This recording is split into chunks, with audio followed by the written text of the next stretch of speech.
So now for our main event, TBBO proudly features Entering the Age of Influence with founder and my great friend, Chris Kremitzos. Chris, come on up. Wow. Thank you, Jamie. Thank you. That was a great intro. Thank you so much. I saw the newsletter and I wondered, why is my face on the cover of it, and then realized I was the speaker. I'm so accustomed to this. We've been doing this for 9 years, and I figured that I have something of value to contribute to the membership that was worthy of a main event. Okay, so welcome to the Age of Influence. I'm going to go into, you have to understand, over the last 9 years I've met minimum, it's more than this, but I'll just say 5,000 people on an individual basis. I've traveled quite extensively, but I've gotten to see a lot of how we use technology and how we use information. So I'm going to share with you kind of my theory of what's about to happen. Now, to understand, I was the first to teach social media in the Tampa Bay area in 2008, when no one even knew what Twitter was. I didn't realize that I was one of the first in the country. I thought it was just this area. I thought everybody was doing it everywhere. So I've gotten to see a lot of innovations, and then thanks to Steve Cherubino in the back, he taught me about podcasting, and then we brought that to the fold. But this is more than just a medium. This is about what's happening in our landscape. I just came back from Las Vegas at the National Association of Broadcasters. So the future is happening, and it's happening very fast. You might not realize it because it's creeping up on you, and I'll share with you how it's happening. But you need to be aware of it. My goal for you as a business community is to understand what's happening so you could ask the right question at the right time so you don't get left behind. Because literally millions of jobs and businesses will be displaced in the next 3 years. My hope is that the people in this room are the proactive, paranoid business people, which I think, yeah, with that laugh, I know that we're, that wants to know kind of what's around the corner. So my job is to give you a visual of what's happening so you recognize it as it's happening. You're not blindsided. Because what's going to happen in 2 or 3 years, a lot of your peers are going to be either out of business or transitioning, and they're going to tell you it wasn't fair. My job is to tell you what's going on so you're aware of it and you can take advantage of the opportunities that are happening. So a little bit about me. My last name is Kremitzos. It is a Greek last name. I was born into a network with influence, which I didn't realize at the time, but being born in New York into a big fat Greek family, generationally, there was a lot of influence. And some of you have seen this, but to give you an example of how easy it was to learn who was in my family, this is just a little wedding picture of all of us at my cousin's wedding. Katie's one of 6 children. That's my beautiful wife, Katie. And I said to her, listen, I need to give you a fair warning before you meet my family. And kind of like the movie, Big Fat Greek Wedding. And she said, Chris, I'm one of 6. How confusing can it be? I said, it's really confusing. But she didn't want, I insulted her intelligence. She goes, please don't go any further. I said, okay. So we show up to the wedding. Now you tell me if Katie got confused or not. This is my cousin Christina, my cousin Chris, my cousin Chris, my cousin Christiana. That's me, Chris, my cousin Chris. This is my cousin Ellen, Helen, Lena, my brother Tommy, and my cousin Tommy. 3 names. I just gave you that whole picture. There's only one Zach, one Debbie, one Mary, but the rest basically fall under the 3 names I just told you. So Katie was good up until the second Chris. When the third Chris hit her, she's like, which one is that one? And we're all born within like a 3-year period. So it's even more confusing. Like when I would go to school, this is my other cousin Chris. He was the troublemaker, and the dean would come get me and say, where's your cousin? He's in trouble. I wouldn't rat out my cousin, but he knew, he's like, you're the good one. Where's the other one? I was like, leave me out of this. But we also had Uncle Gus. He didn't believe in Windex like the movie, but my Uncle Gus was the patriarch of the family, and he basically in the 60s, I don't know if it was early 60s, he was a busboy, and he basically invested all the money he had and put in the stock market. Because he wasn't educated, he didn't know what he was doing, but the stock market had a run-up like in the 90s. So whatever he bought, penny stock, it tripled. So he took that and he bought a diner. He bought one of those big chrome New York diners. Now my assumption growing up was they were always wealthy, until my Uncle George sat me down and said, let me tell you the story about this diner. He said, Chris, they bought this diner, and at the time, this was Nassau County, which is one borough outside the city, but people didn't live there yet. It was potato farms in the 60s. Brooklyn hadn't moved out, because Brooklyn was what was migrating out. In the first 2 years, they had made less than they made as busboys, which they were getting paid like a quarter an hour, working for themselves, which I didn't know this. And when we grew up, they had money. And he said that they actually had a meeting, and they said that the meeting was, in the next 2 months, if things don't turn up, we're working harder for ourselves. The food quality is amazing. The customers are just not showing up. We're going to put the keys in the place and just shut it down. Literally a week later, the food critic for the Newsday, which was like God when it comes to food back then, everybody read the paper, came in and wrote a full page of how it was the cleanest restaurant she'd been to. The food was impeccable. And this is not a joke, they had a line out the door the next day. Almost like you see in the movies. It went from like where everybody tells each other, and the line was out the door till 8 p.m. Then word went out till 9 p.m. The line went out until 1 a.m. when they had to stay open longer because the line would be out the door. My uncles did not know how to handle that, so they had to bring in another friend, someone like Ron Klein that was a little bit wiser than them. Was like, let's figure out how to stop the kitchen, all this stuff, which was for them, they would just sit everybody and figure out how to order. It's like, no, we got to let the kitchen catch up. But that was the Uncle Jimmy you hear me reference all the time. They brought him to help, who was another uncle. So I didn't realize at the time that this diner was much like the Center Club. It was the focal point of the community where I grew up.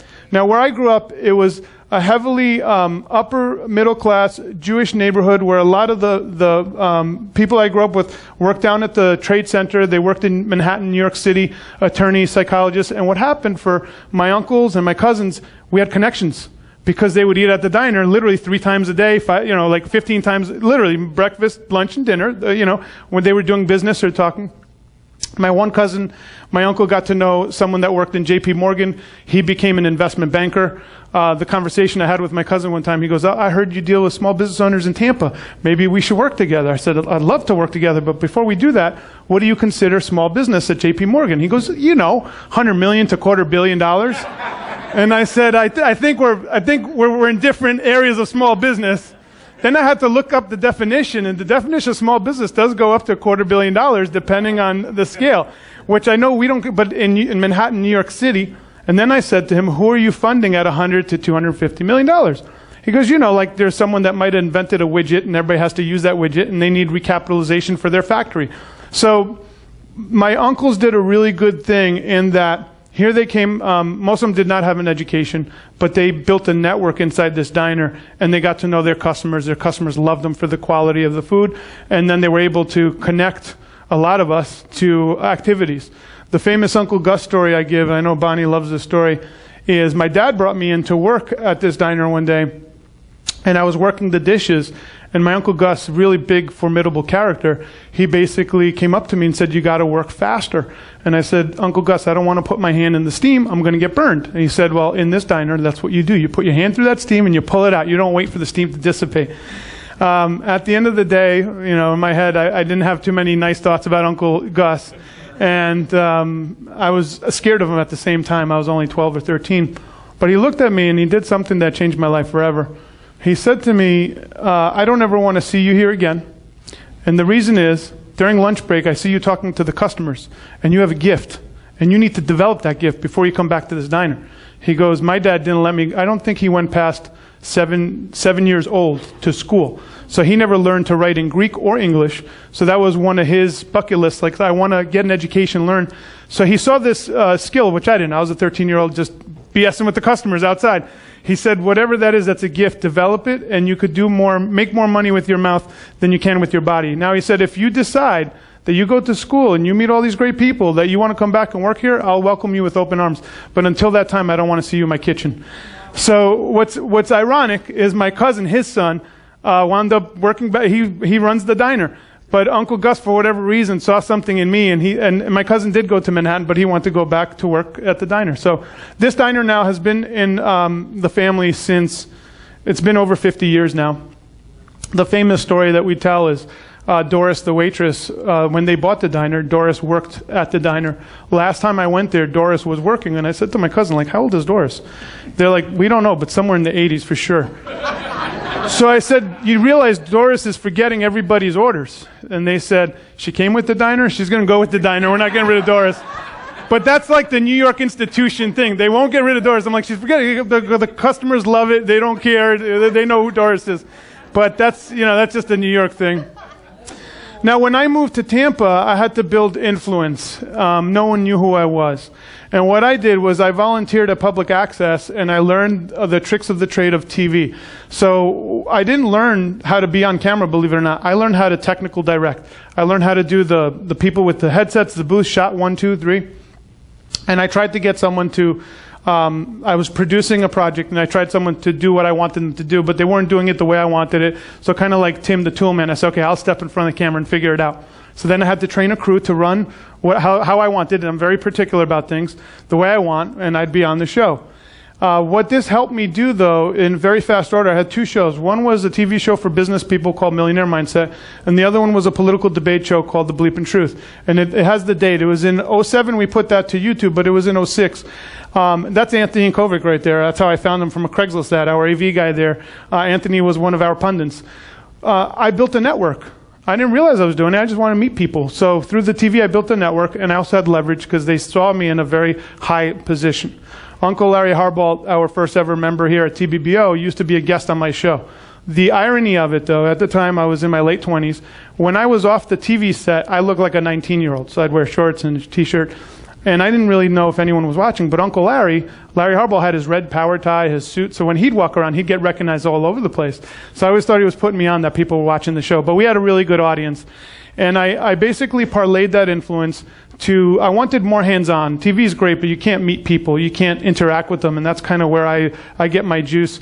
So in 2008, I sent out an email to the members the people that would watch. We had an opt-in. We had 300 names. And I said, hey, we're thinking of starting a group of business owners. We'd love to have you. There's Uncle Larry right there. Katie, Niall Nickel. This gentleman, his name is Glenn, I believe, Turner. If anyone remembers him, he was before Zig Ziglar was big. This is who people would follow. And we brought him in out of retirement to tell his story. Really, really interesting human being. But that's how I parlayed the influence to build a community that we have today, the Tampa Bay business owners. And I'm here to kind of tell you what's happening with influence, how you need to look at influence, where you need to look, and the changing landscape that we're living into. And this is the other thing. If you are an influencer, you better make sure that you honor that privilege, because I consider it a privilege. And if you don't look at it as a privilege, your influence will dissipate almost as quickly as you gained it. So here's a definition, the definition that there's a lot of definitions when it comes to this word. It's the power to have an important effect on someone or something. If someone influences someone else, they're changing a person or thing in an indirect but important way. So let's just talk about where all this came from. We'll start a little history lesson. The printing press from Johann Gutenberg got invented in 1440. He created the printing press. Within the first 20 years, I believe they printed something like 20 or 30 million books. If you think about that from the beginning, 20, 30 million, and you could look it up. But it quickly created literacy amongst, it created a middle class, really. And then people could publish accounts. They could publish maps, charts, inventions, laws and legal proceedings, new jobs that were available. So as you could imagine, the printing press really took the Renaissance and put it, the Renaissance went from 1300 to about 1700, and it really took things to the new level. And of course, when we had the printing press, newspapers, right? The printed word. The first thing that was printed was the Bible. And then after that, I'm sure someone figured out to put a posting, whatever it was. How can we put our story out there in printed form? This is one of my favorite things. Does anyone know whose Bible that is? Who cut out pieces of their Bible? Thomas Jefferson. So Thomas Jefferson took his Bible and said, okay, these are the parts that I like, the parts I don't. I'm just going to cut it out because I don't. And there's a Jeffersonian Bible. As you could imagine at the time, the Bible was the book that was printed. It was like the first book that you get was the Bible. So I just found that really interesting. Even back then, Thomas Jefferson was like, okay, I got this. We'll leave this part out. So there is a version of the Jeffersonian Bible. Now, William Randolph Hearst. Let's go into the newspaper magnates of the day. He was a publisher. He was an example of yellow journalism. If you don't know what yellow journalism is, you might be aware of journalism today. It is very similar. The last statement I'm going to read to you, but you'll understand. Hearst's famous quote was, "You provide the pictures and I'll provide the war." That's a real quote from probably one of the most powerful men. And so just remember, the stuff that you see today is not like new. You might think, oh, all the stuff that's going on both sides, it's been going on forever. I mean, this is, once man could figure out how to manipulate power on any side, they're going to give you their version. This was Pulitzer and Hearst. The two of them create, I mean, if you look at the history books, they created more wars and riots as publishers. Just look at the, if you look at the history, if you look at what they did back then, they used to fight for power, and they'd print whatever they wanted to get everybody to read their paper. So it's ironic because, Pulitzer is where you get, for being a great journalist. But if you look at the history books, they were characters, and they did a lot to change people's opinions within their written word. That's a cartoon I found of them kind of arguing who's going to start the war first or whatever. So that's from back in the day. Now, radio came out in the early, I believe, 1920s. Don't quote me on the exact time, but it was in the 1920s. This gentleman that you see here, his name is Dr. John R. Brinkley. He is the person that popularized radio. So this is an interesting history lesson. He was known for xenotransplantation. So he would transplant goat testicles into men, humans. So that's, he was very interesting, very weird, yes. So the guy that really took radio on the map was a quack back then that would tell men that he could get them very virile by, they would pay $5,000, this is in 1920s dollars, to transplant goat testicles, and many of them would die, the guys would die, So, crazy it is, but if you look up the history book, look them up, there's been books written about this. So in 1931, he had a Mexican border blaster. Does anyone know what a border blaster is? Radio. Border blaster, he had a 1,000,000-watt station. I don't even understand if you understand what that means. His signal would go from Mexico to Greenland and back around the earth. The poor Mexican town, all their cars and anything they had would shatter from the frequency that was coming out of this thing. Now, I think we all know Johnny Cash. For those of you who know history, his wife, June Cash, used to be part of like a trio, and they used to go around. Dr. Brinkley was the first to put them on radio. They were the first musical act to be on radio. So because he was a quack, he was looking to make money, so he invested in radio. At the time, no one knew what to do with radio. They'd play classical records, and people were like, I don't know, do we sit looking at this thing? Niall Nichols is the one that turned me on to this. I mean, this book was phenomenal. And what he did, though, and this is interesting, was he was the first to figure out how to monetize radio. I know now we have the Doctor's TV show. He was the original doctor on radio selling remedies and elixirs. And, well, back then there was no medical association, so technically he was a doctor. Yeah, there was a lot of quacks, but the quacks also created good things too. Chiropractic came out of what people would classify as a quack. These were people, this guy was crazy though. Let's just be honest, okay? So, but what you want to know is he was the first to figure out how do we monetize radio. He created the infomercial. He created the musical spots to sell records. He also created Dr. Brinkley's Miracle Cures. And what he would do is he would go to pharmacies, mom and pops, say, you're going to carry my Miracle Cures, we're going to sell it at a premium, and we're going to split it 50-50. So before that, no one knew how to do it. The reason why he wound up in Mexico is they ran him out of like El Paso, wherever he was, and he had to go over the border. But without this man, we wouldn't have a lot of the innovations as quickly as we did. He created the modern things that we know of today is from this person. And it's, when Niall told me about it, I had the same reaction you guys. Goat testicle, what? But it's in the history books, and this is how influence started through radio. Now, some of you might recognize this man, Milton Berle in the Texaco Theater. That was him cross-dressing back then. Now, the interesting thing is the vaudevillians had a much broader range of what would be acceptable because they would see a lot of weird acts. So they were not as afraid of different things. But the interesting thing here, to understand with the Texaco Theater, if you see here's a microphone, radio gave birth to TV. So a lot of the three big letters came from radio stations, and then they became TV stations. And of course, Milton Berle. Who doesn't know who Milton Berle is? Just show of hands. Don't be afraid to show your hands. Wow, look at that. There's a whole group. That's great. Yeah, we got about 15 people. It's just good to know, right? He was the first TV star. You'll look it up. But anyways. The big three was CBS, ABC, and NBC. Who remembers just you only had the big three as a choice? Wow, almost. Okay, I didn't. We had more than that. Okay. Interesting. You had it? Who remembers this trusted newsman? All right, so for the millennials here, there was a time when this gentleman was trusted for America's news. He looked the part. Well, I don't know if he was the part. So here's something. I study history. Just something to know about Walter Cronkite. Dan Rather took over his position. He gave Dan Rather the hardest time and was really nasty to Dan Rather after. I'm not saying that he wasn't a great newsman, but what we put into his persona is what we brought to the table. Does that make sense, guys? Behind the scenes, he was a real prick to Dan Rather. And the only reason I say that, look up the interviews. Dan Rather talks about how hurt he was as this young reporter. He decides to retire. He gets the job. And Walter Cronkite was merciless. I mean, it's to the point where he's like, you're like, wow, I didn't know that. Walter was like such a trusted. So you have to also understand that this is a persona. You're being sold. Does that make sense? This is what I tell Katie, and she knows this. Whenever you see a billionaire that they're marketing, that they're homespun, and the marketing's really good, I'm always suspect, and it might just be because I've met a bunch of them.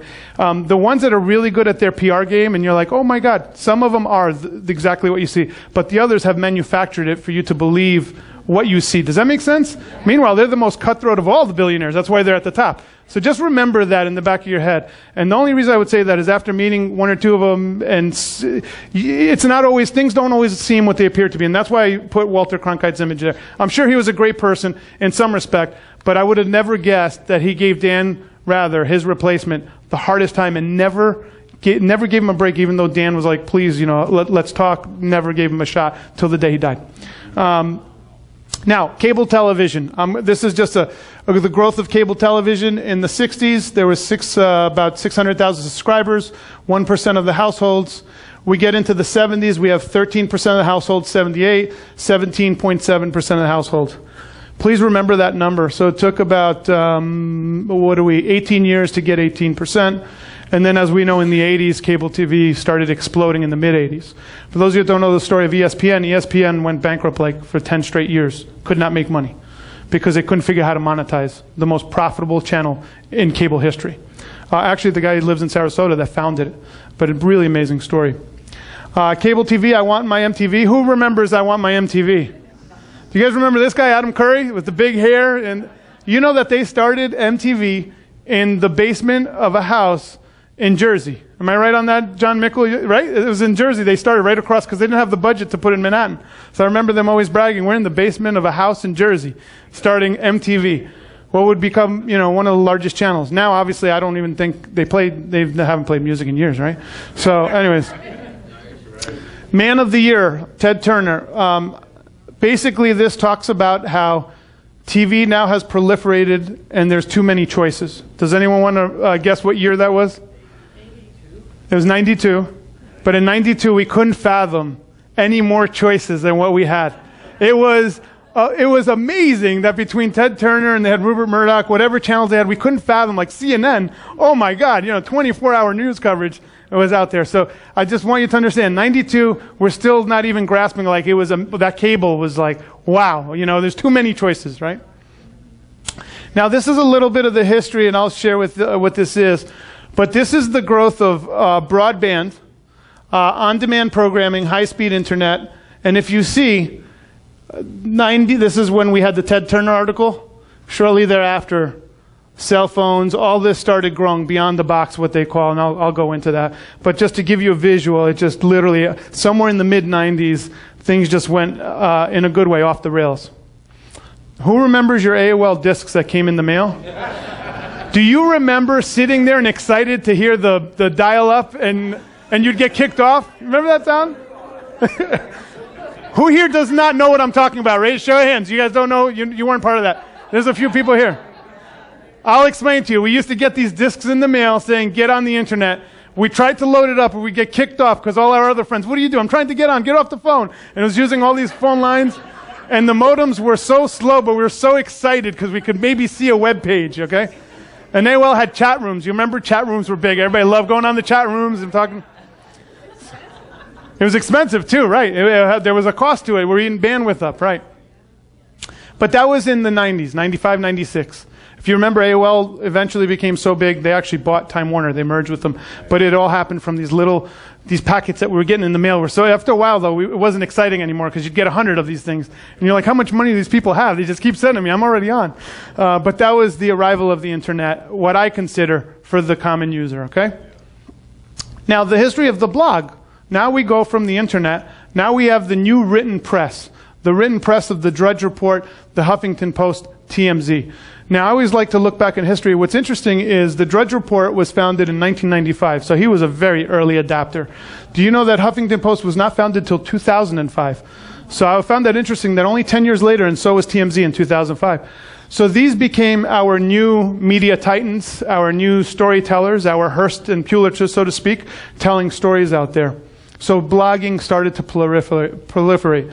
Now, here's where I want to really zone in. Here's where the video star came in, February 14, 2005.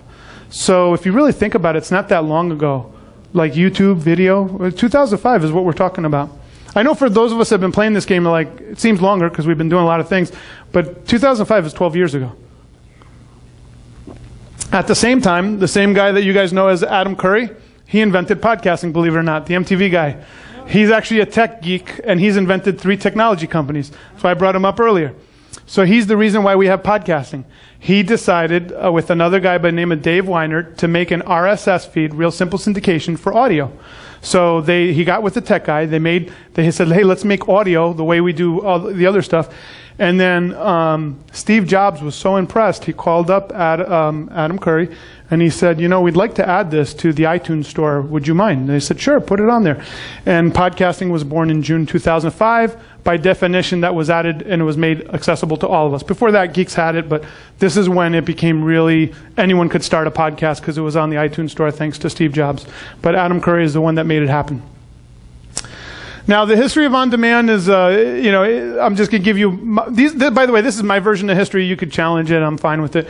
But, and when I mean my version, it's pretty well researched, but there's alternate facts that people could use. Everything's a buzzword now, right? The Netflix, and I meant nothing intended there. The Netflix entered the content production industry in 2013. They started creating their own content. Do you guys remember what show it was that broke it open? House of Cards. House of Cards was also the first time that they would drop an entire season, which was unusual. Like, what are they doing? They're just dropping the whole season, and then people start binge watching. Binge watching became a new thing. In case you don't know, Netflix last year, I'm going to be conservative, spent $6 billion on content creation, possibly more. If you look here, it says in April 2017, Netflix reported over having 98 million subscribers worldwide, including more than 50 in the United States. Netflix released an estimated 126 original series or films in 2016. 126 original series or films in 2016. So the amount of content that's being pumped, what we thought cable was in 92, I'm assuming that we probably hit that content in one day in 2017, what we used to do in a year. Just an estimate. But you have to understand, we're living now in a world where content's being pumped at all angles to all of us. There's also a debate about the millennial generation. This is Simon Sinek. I'm not going to play this clip, but I want to just tell you what he says in this clip. He says that millennials are, they have been coddled, they've been babied, they want too much out of the world, they need to wake up, they suffer from low self-esteem, blah, blah, blah, blah, blah. But, and he goes on a whole tirade. The clip went viral. Some of you have seen this clip, yes, I'm assuming? But I'm going to show you the alternate viewpoint, kind of how I see things, because there's nothing you can do about anything other than what you have control over. And there's a famous clip that I just find really enlightening, and it's with Gary Vaynerchuk. This gentleman owns a social media company, and he gets interviewed on Fox 5. This guy to your left that's holding the little iPad, he hates anything to do with social media. So I'm going to leave it at that, okay? And then you'll see what happens next. Anthony, do I need to press anything on this? All right, thanks, brother. All right, here we go. And I'd love to get your take. I recognize this is important, but here we have two people on their wedding day, okay? Take a look if you can. Yep. They're each looking at their phones. On the biggest day of their lives, they are heads down. Can I ask you a question? Everybody seems to be heads down, checked out, empathizing. It seems to be the last thing they're doing with each other in person. No, what's happening is that same couple took a moment 20 years ago to not talk to each other. They just didn't look at their phone. What if they're texting with their grandmother who's in Florida and couldn't be at the wedding? What if Greg, they, let me ask you a question. Gary, what if they are looking at how many people like their wedding photo? That's the thing I'm worried about. Then that's what they wanted to do. What this phone has done has exposed what we actually want to do instead of it being in our head. It seems like what about... Right. Okay. So, listen, everybody is into this. Obviously, there's a need for this. Yes. You are the expert. You do YouTube series. You have this Ask Gary V on a regular basis, right? On YouTube, yes. On YouTube.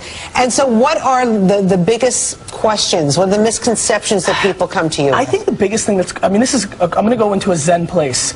I think the biggest issue in the world is that a lot of people's parents, unlike Tamara and Sasha Vaynerchuk, who did it for me, don't instill confidence in their children, and then those kids don't think they can do it. I'm not joking. Most people, when they ask me a question, are asking me to give them encouragement to go for it because their parents didn't build their self-esteem. Okay, that's a little bit respectfully outside your field of expertise. I totally disagree. I mean, look, but you're like, come on, like, it's like an opinion. I have one, you have one. Listen, that's fine. That's your opinion. Now I'm going to set you straight. Okay, I'm a DNF student. I'm not that smart. I've written more books than I've read. However, my emotional intelligence has been the backbone of building what is about to be a billion-dollar empire, my friend. Gary, I am on your side. You're gonna. I don't know if the key to all this is a lack of confidence.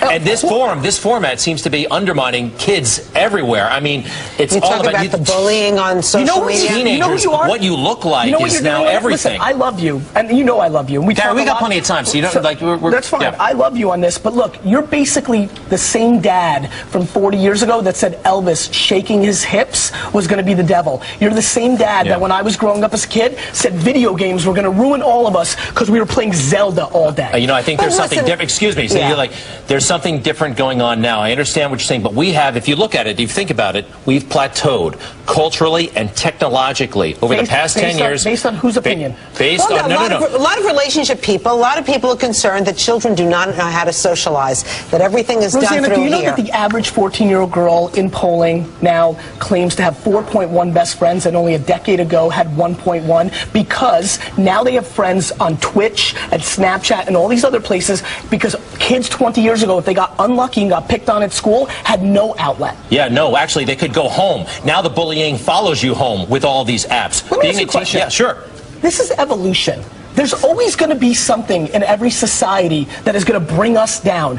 Either you're a pessimist or an optimist on these issues. I bet on humans because we've figured out a way to survive. Gary, guess what? You know what? Societies aren't always moving forward. Sometimes they take major steps back.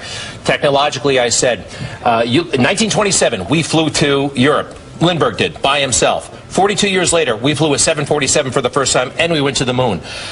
42 years after that, what do we have? Slightly bigger jets, slightly more fuel-efficient jets. We've poured money into NASA, which is a government... We can't even go to space anymore. I disagree. If you look at what happened, we made it government-owned, which is why we slowed down. Now you have independent people like Bezos and Branson, and we're going to be flying all over the place. I know, all right, low you orbit. both have very good points. No, actually, I like Gary. Now the two of I didn't anticipate this. Kiss and make up. The poor lady in the middle, huh? She was actually big on social media, but she had to protect her partner from Gary just devouring the poor guy. But that is the debate, okay? And it's in a very raw form. That is the debate people are having. Is it's decaying the brain. It's happening. We're evolving. This is what it is. Let's make the best of it and figure out how to make things happen. Now, you guys all know Elon Musk now is taking rockets and landing them backwards. The first time I thought it was fake. I just thought it just looked so fake, seeing half of the rocket coming back and landing on its own. So advances are happening, and what's happening is that guy can't keep up with what's happening now. I feel bad for him the next 2 or 3 years. Because if he can't keep up with what's coming now, we're on like a hockey stick, if you guys know what that means. It's gonna like accelerate much faster than what he's used to. And that's kind of what I hear. He's just not used to the change. But we are more connected than we are. There are downsides to everything. But that's the debate. So I just want to share with you that. Now, the millennial consumer, and I've said this, they consume with their eyes before they consume with anything else. They're very visual. They buy and they look at everything with their eyes, and that's something you need to be aware of, that the millennial, that's how they look at things. But I really like going over the millennial mindset because a lot of the individuals in this room have a millennial mindset. My buddy John Mickle back there might not be a millennial by definition, but he was one of the first to do YouTube videos and Facebook videos to promote his carpet cleaning business in 08, 09. Right, Johnny? It was like 09, 10? So, and that's kind of, it's not that you're doing YouTube, it's just that you're not following the status quo. You keep moving. You're looking at different things. So here's millennials, purpose-driven. By meaning and idealism, experience. If you listen to a millennial, experience probably is one of the words you will hear often and often. It's all about the experience. What's the experience they're going to have? Discovery, embracing a seamless consumer journey, community, demanding participation, engagement, and innovation, seeking seamless solutions. These are some people that I consider have a millennial mindset, but by definition wouldn't be considered millennials. Ron Klein, who invented, the magnetic, right? A millennial thinks very differently, doesn't go with what everybody else is saying. Katie with Biz Women Rock, technically a millennial, they would say, is someone 35 or younger, but I've heard different. The broad definition is it's people that came of age in 2000. And the reason why that's a big deal for you to understand why are they saying that? Because when the internet came out in 90, when it became kind of popular in 94, 95, I was still in high school. We still had typewriters, and they were chucking the typewriters, giving the computers. 2-3 years later, those kids didn't know the difference because when they got into high school, computers were everywhere. So when you came of age with computers and the internet around the 2000 mark. So anything past that, they consider millennial because you're more used to technology and the advances of it. Now, growth of artificial intelligence is what I want you to pay attention of. I know you guys know who Watson is. Do you remember when he beat the chess player? That was a long time ago, right? But then Watson beat everybody on Jeopardy, which is kind of scary, like Jeopardy. Everybody watches Jeopardy. Watson's beating everybody on Jeopardy? But do you know that Watson is now doing taxes at H&R Block? Some of you know this. Who does not know this? Okay, the reason why that's scary is if you're in the field of accounting, I wouldn't say you're screwed. All I would say is you better have your antenna up, study industries like the travel agency industry when Priceline, all these guys came out, how it displaced them, what happened, where the pockets were. But and do you guys see who Watson is? John Hamm? They're not going to put a computer up there. They're not going to put the face of a computer beating out, humans. They're going to put a beautiful, handsome actor going to sell you. That's Watson, John Hamm. Everybody loves John Hamm. So when you look at John Hamm, I want you to think of an android that is replacing human activity. That's what he is in that picture. So now, once Watson gets all the information from H&R Block, do you not think Watson will become more intelligent each and every year and will figure things out? And taxes are really, it's an equation. And you could set the equation at what level of grayscale you want to go, but it's not that hard. Joel, are you stretching or you want to say something? No. So, IBM's collecting all this data from the tax returns. And just like Facebook does, it collects all the data from us. What else are they going to do with that data? I don't know. We'll have Gary Vaynerchuk so you could debate it with him. But obviously, they're collecting data. I don't know. What are you going to do? For me to answer that question, ask Ron Klein after. He'll tell you. But that's a much longer debate. But they are collecting data. They are seeing everything. They're becoming artificially intelligent, meaning smarter each and every year. Who uses Amazon? Congratulations. You use artificial intelligence every day. Amazon learns from your behaviors and then suggests to you what to buy. Amazon actually knows what gifts you might be buying for loved ones and have better suggestions than you do when you go to buy those gifts. That is artificial intelligence, but it's kind of out there. So you don't really notice it because it's really great, but it's manifesting and it's going to be all over pretty soon. It's going to be in the carpet, so to speak, almost literally. Yes, Ben? Tell them about the free shipping where they're going to ship you boxes, basically. Yeah, I'll go, yeah. Free shipping, they're going to ship you boxes. Say that again? Choice, so it's automatically going to ship to you involuntarily. Oh, so they will involuntarily ship you stuff that you might like, and then it's up to you if you want to take it or not. I didn't know that. So, of course, for free, and then when you get it, right. But anyway, so Siri, what can I help you with? Here's where artificial intelligence and human behavior reaches an interesting cross-section. So Susan brought me into St. Pete College to speak. Thank you so much about the future, which I love talking about this topic. That's where I really was able to hone in my chops. But there was a lady in the front row, And she was really like frustrated, and she raised her hand, and I'm thinking to myself, I hope she's not questioning. And she wasn't questioning what I was talking about, but she had something, frustration point. I could see in her eyes.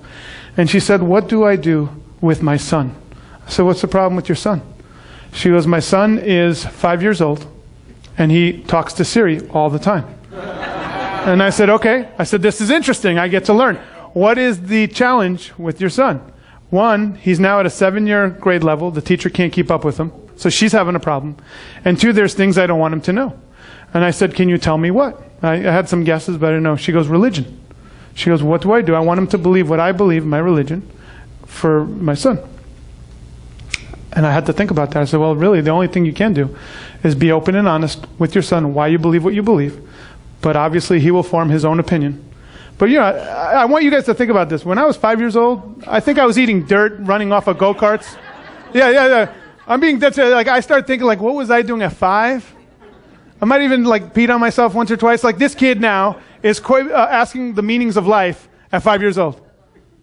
And teachers are having trouble keeping up with the students because they're going online and they're skipping grade levels where the teacher cannot teach because they don't know the material. And the kid's coming back smarter. And we're talking a year's worth of smarter in a week or a day sometimes. So you have to understand the reason why I'm going to mention this, and John mentioned this and I'm going to share with you, search is going to change. The search is not going to be the way we search now. We search very outdated. We use our fingers to search. It's going to be seamless. You're going to have a conversation. It might even read your mind. I don't know, but it's going to be like, right now, let's just deal with what we have. I don't want to scare you. But right now, you talk to the machine, hi Siri, what time is sunset? What's the temperature outside? You know, it tells you what to wear, whatever, right? But what will happen is, I'm not going to go to Google. SEO is not going to work the way it's always worked, saying, I want the best commercial realtor in Tampa. No, it's going to ask me, and they're doing this now, they're programming it. It's going to say, okay, hey, Alexa might say, hey, Chris, what do you want in your carpet cleaner? Oh, great, I could suggest. So I'm assuming that people could say, well, I'd like to support a female carpet cleaner that is in the South Tampa area that does X, Y, Z. And then Siri or Alexa will give me exactly what I asked for. So understand that the control will come out of that SEO. You could SEO stuff, or I'll say, Siri, tell me who the most loved carpet cleaner via reviews is, and if you could please research the reviews, read me the 2 worst reviews. I will have a conversation with the artificial intelligence. I'll say, Siri, call that carpet cleaner up. Can you set up an appointment for 2 o'clock on Thursday for them to come over? That's what search is going to be like. And I'm not talking 2 years max. That's what's going to happen. You need to have this on the top of your mind, because if you don't, you're going to be thinking old school, while the new school literally sweeps out everything that you know, and all of a sudden there's a new thing. Now, I know what you're asking me internally. Well, Chris, how do I get onto the search for the Siri? I don't have that answer. What I'm telling you is we all need to collectively ask that question, and then we need to source the answers, because that's how TBBO has always succeeded. We were the first to go to WordPress and all these things because we would source what worked, what didn't, and then we'll share that with one another, and then that's why TBBO has always been on the cutting edge. But understand, this is Alexa. Who has Alexa, by the way?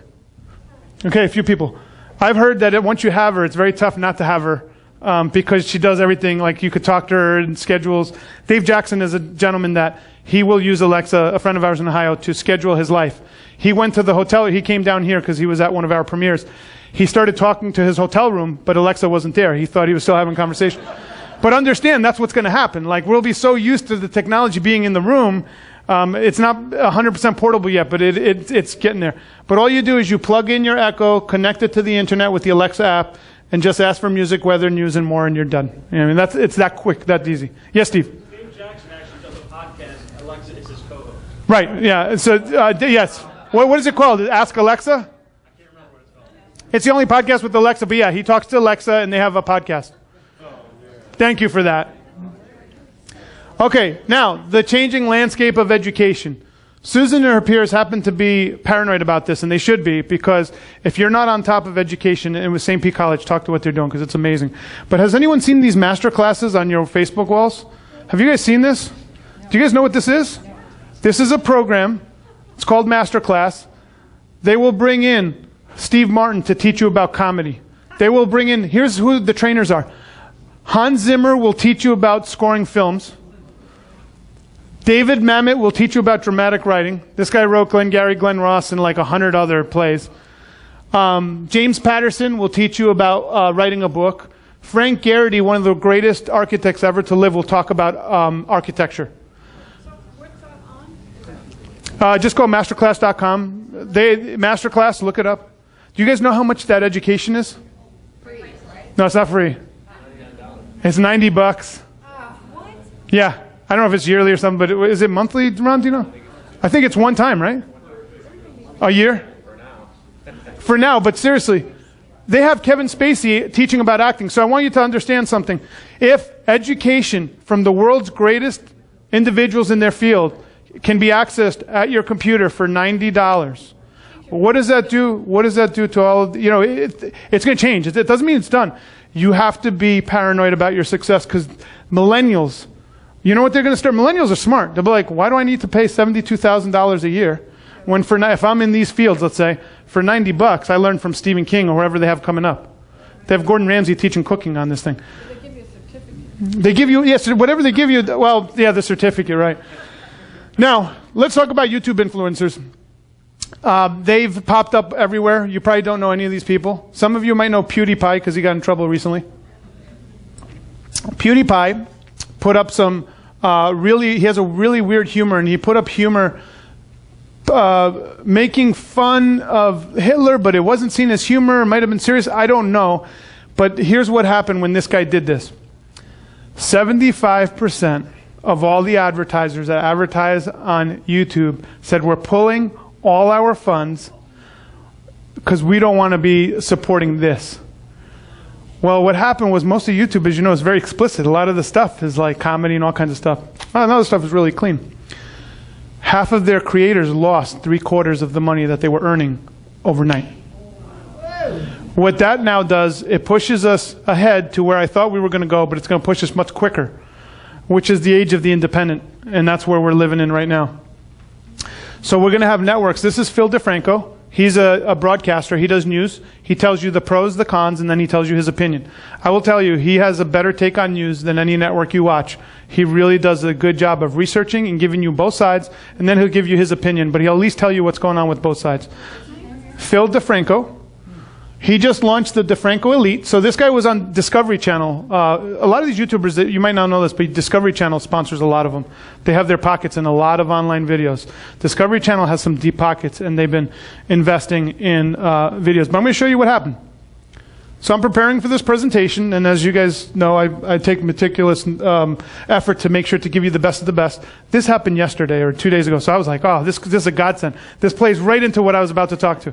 So here's what I'm going to play this, Anthony. Here's what he had to say. I think this was 2 or 3 days ago.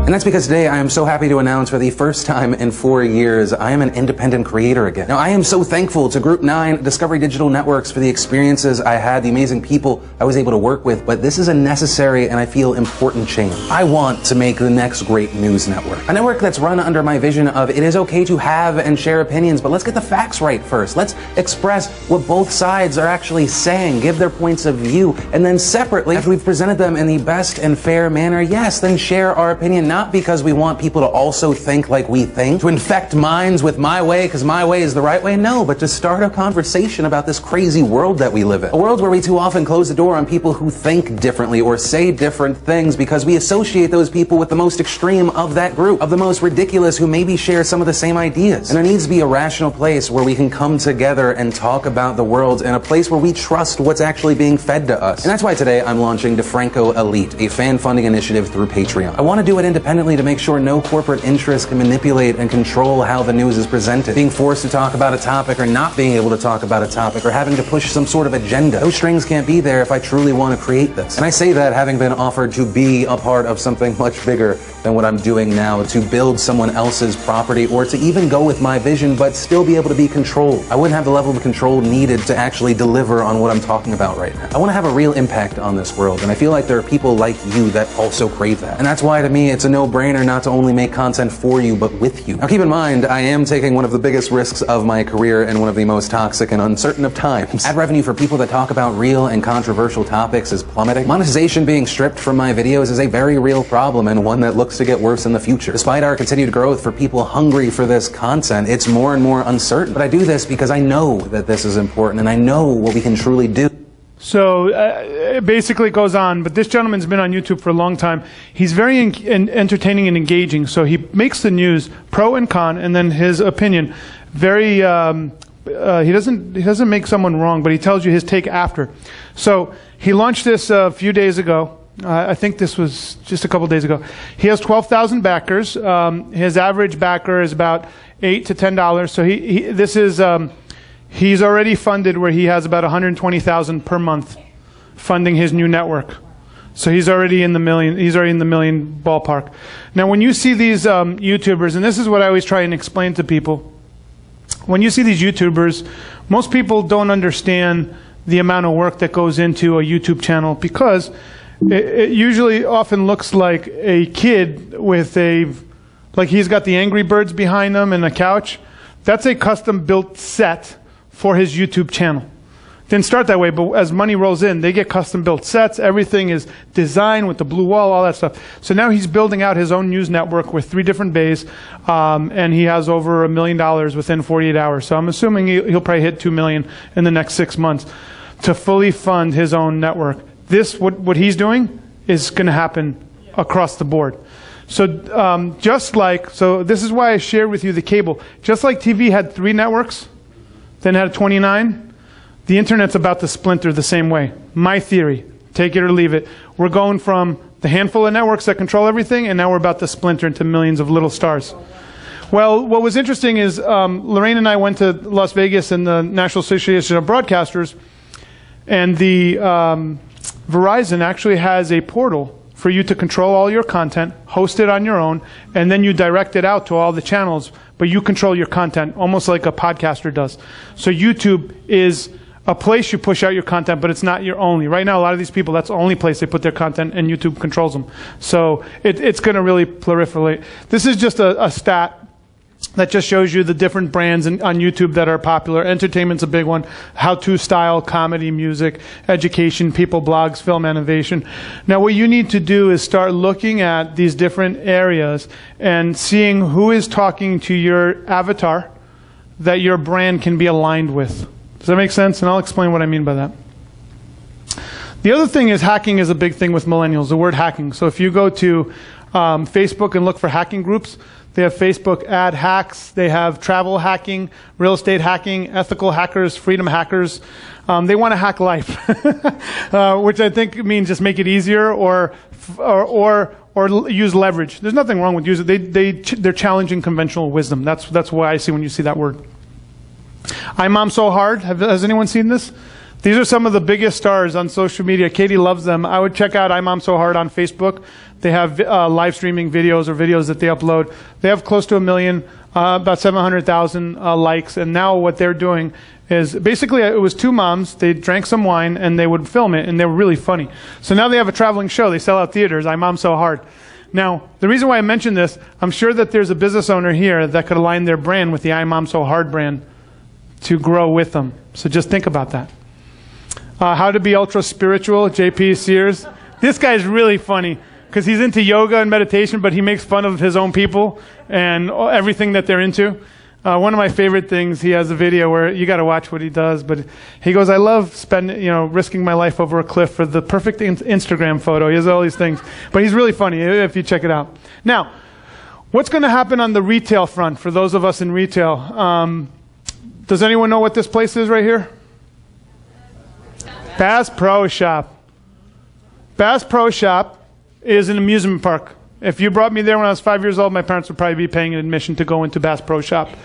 The reason why I say that is literally our retail needs to be an amusement park level to attract the consumer because everything else is so easy. So visually, millennials want to experience something that would have them participating in the experience by buying.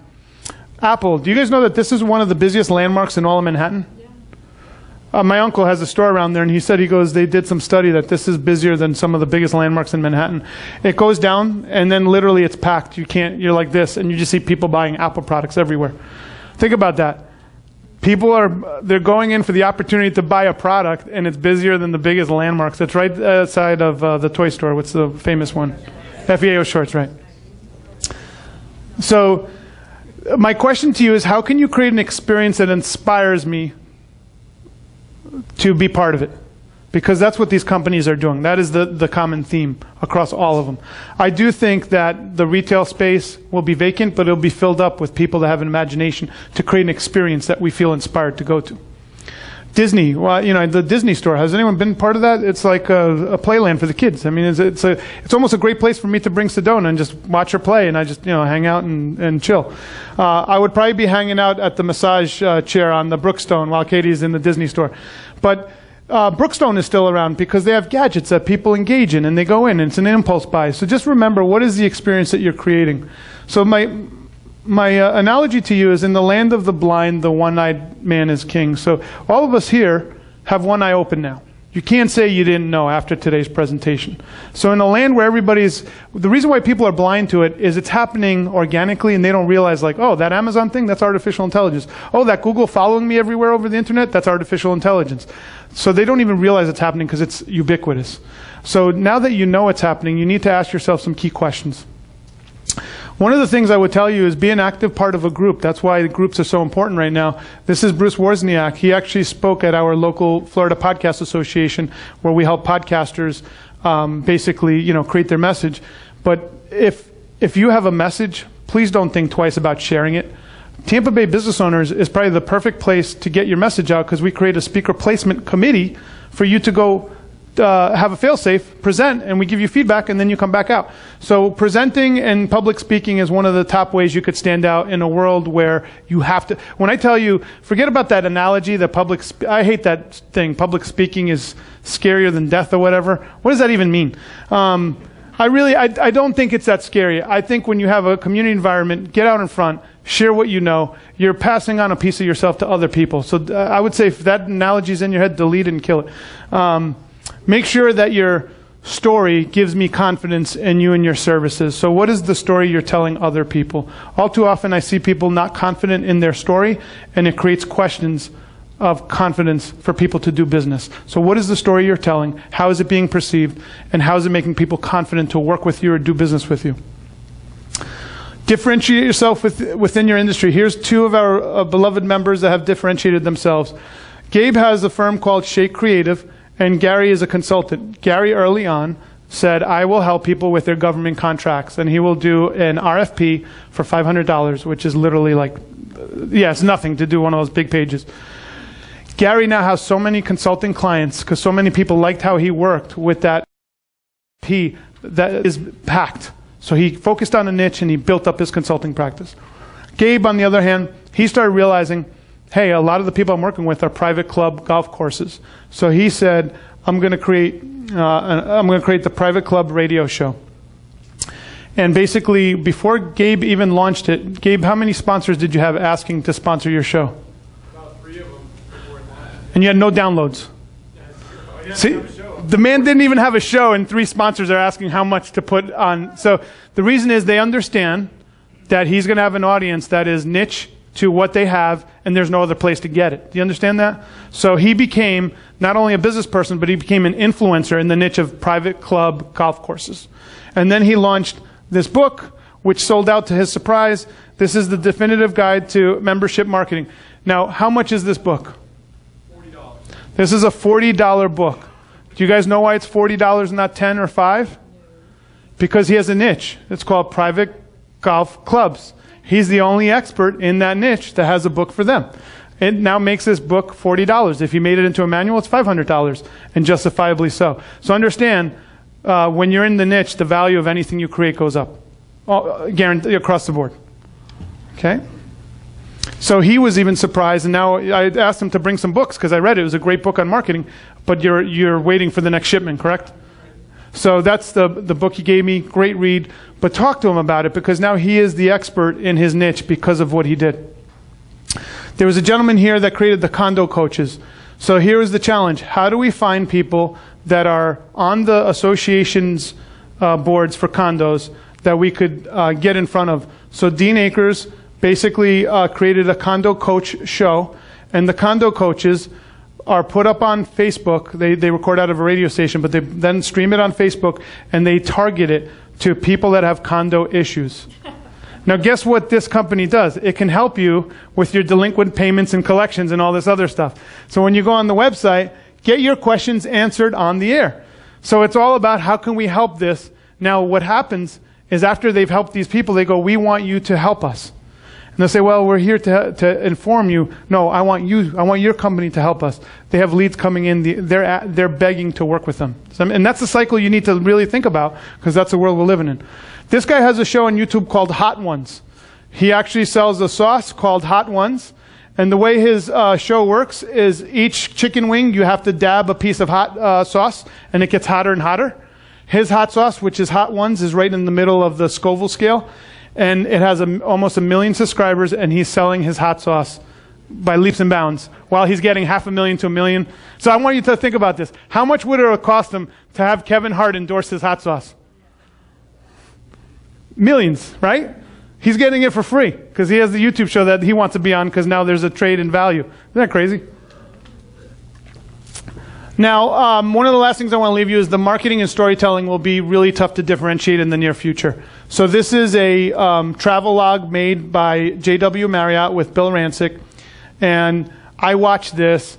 It is a 23-minute commercial for J.W. Marriott, and I don't think they mention it maybe 2 times. It's literally an entire travel show.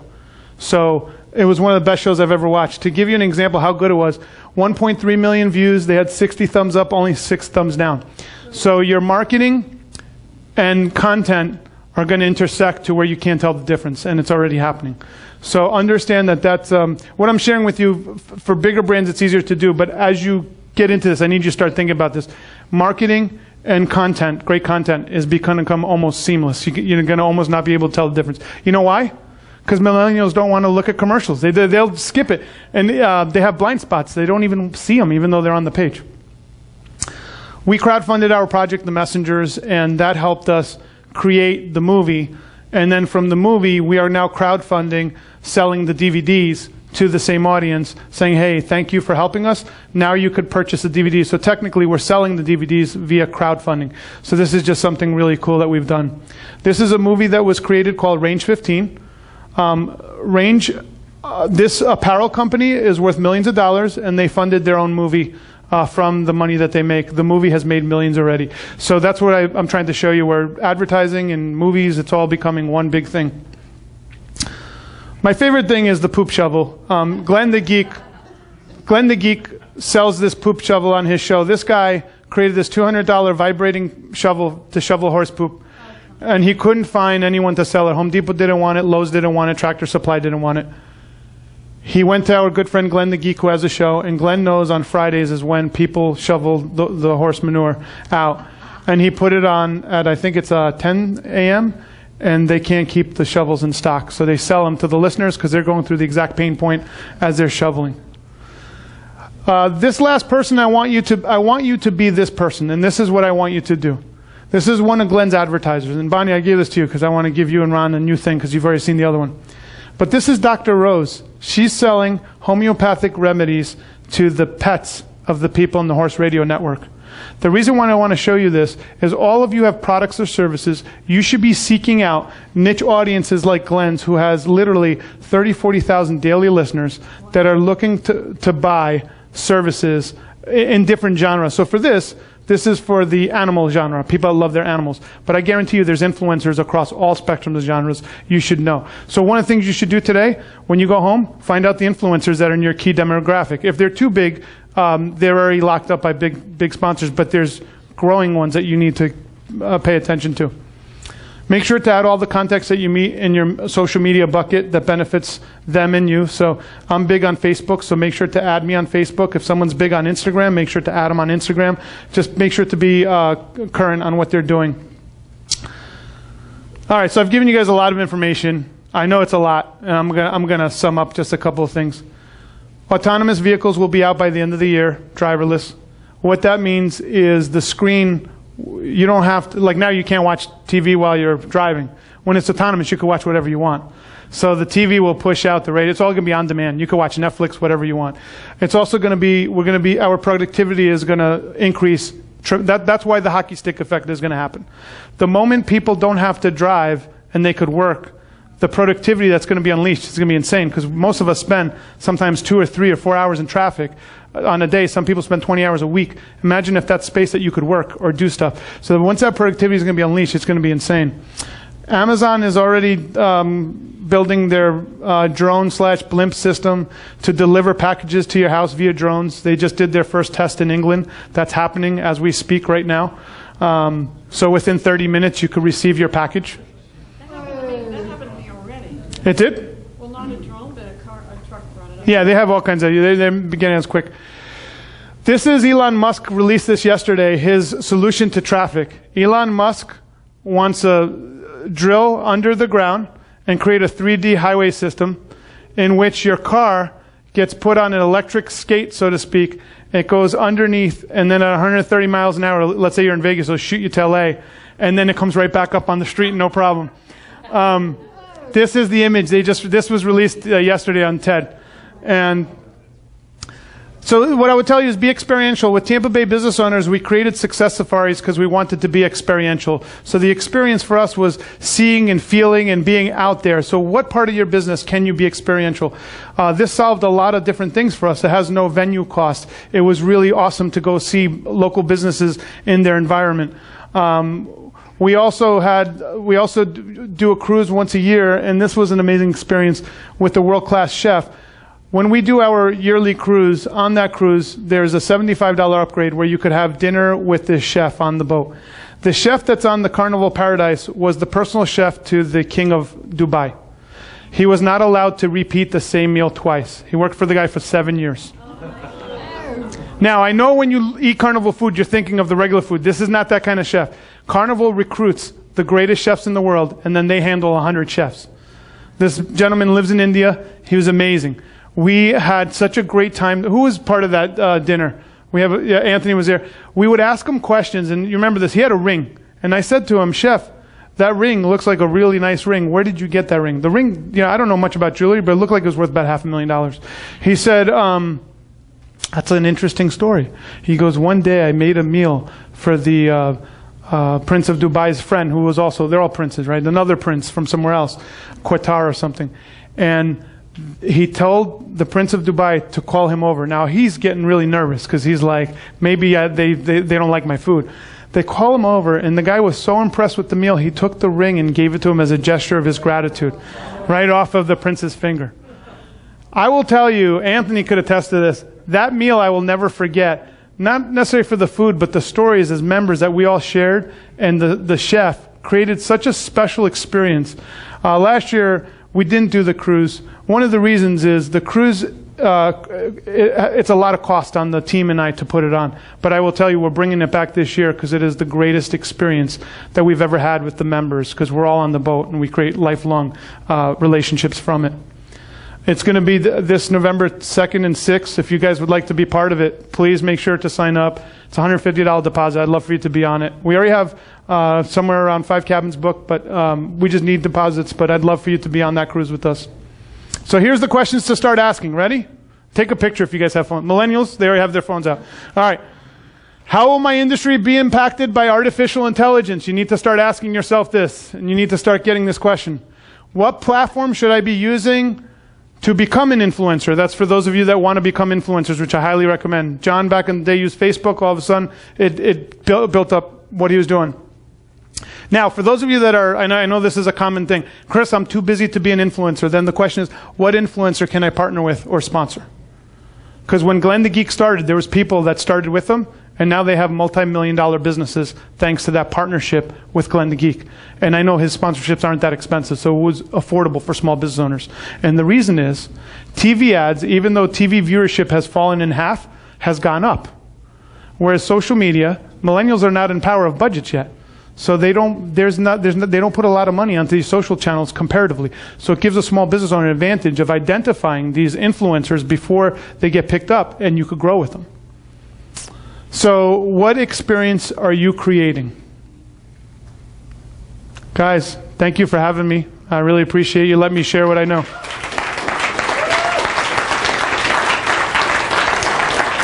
Any questions for Chris? Raise your hands. I'll come around and give you the microphone. Oh, cool. Did I scare everybody? Oh, come on. Somebody's got to have a question. Come on, Gabe. Oh, all right. Gabe, there you go. Thanks, Gabe. Well, getting to your point about how will you be the first result with Alexa, I got to think that social proof is one big thing. What other things do you think are going to be key indicators? So what's the SEO of the future? I would ask John Mickle, because he was telling me earlier that Google search now is asking qualifying questions. That's going to go, the reason why they're asking those questions is because they're trying to put it into artificial intelligence. So you're going to have to, it's going to depend on how people search. So millennials are searching very differently. I would assume that a millennial might say, I want a female business owner in this geo-targeted, in this specific niche. So I don't know. We have to find out what the stats are. So John has that. I'm going to ask him if he could get a screenshot. But they're changing SEO right now, and that's the first place to look at how they're going to put that into artificial intelligence. But honestly, Gabe, you and I will need to compare notes, and so will the group. I don't know. We have to all literally crowdsource that information. But it will change, guaranteed. Next 18 months, it's the next shift. I have a question. Why did you choose podcasting as an area to become an influencer in? Okay, because video is extremely difficult. People see what these young kids do. They're artists. You might not get their humor. You might think it's stupid, but it's extremely difficult, and they know how to edit.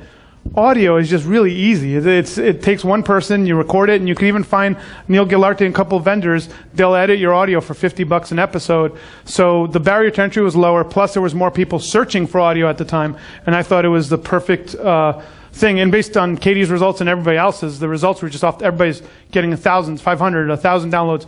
The audience was waiting for the content, and it still is. There's niches in audio that are still unexplored. Questions? Anybody else? Ron, over here. To really challenge that, though, Chris, you said that the millennials eat with their eyes. Yes. What do they think about podcasting? They actually love podcasting because millennials are ingesting content at a record speed. So when they're working out, they're listening and they're creating pictures. Now, so this is where millennials, and this will go into some people's theories. Millennials are not having deep conversations, but they're listening to podcasts thinking they just had a deep conversation. That's why there's a connection to the audience to that podcaster, is they actually think they know that person. And because millennials live in an on-demand world, they don't want to talk to you. They want to text you, right? You guys getting texts from your millennials? But they're listening to a podcast thinking they just had a deep conversation with Joe Rogan or whoever. And then they're texting you when you want to have a meaningful. So millennials actually plays well to their behavior. So they can get their content on the move. On the move, on demand, at the airport, jogging, all that stuff. Jamie?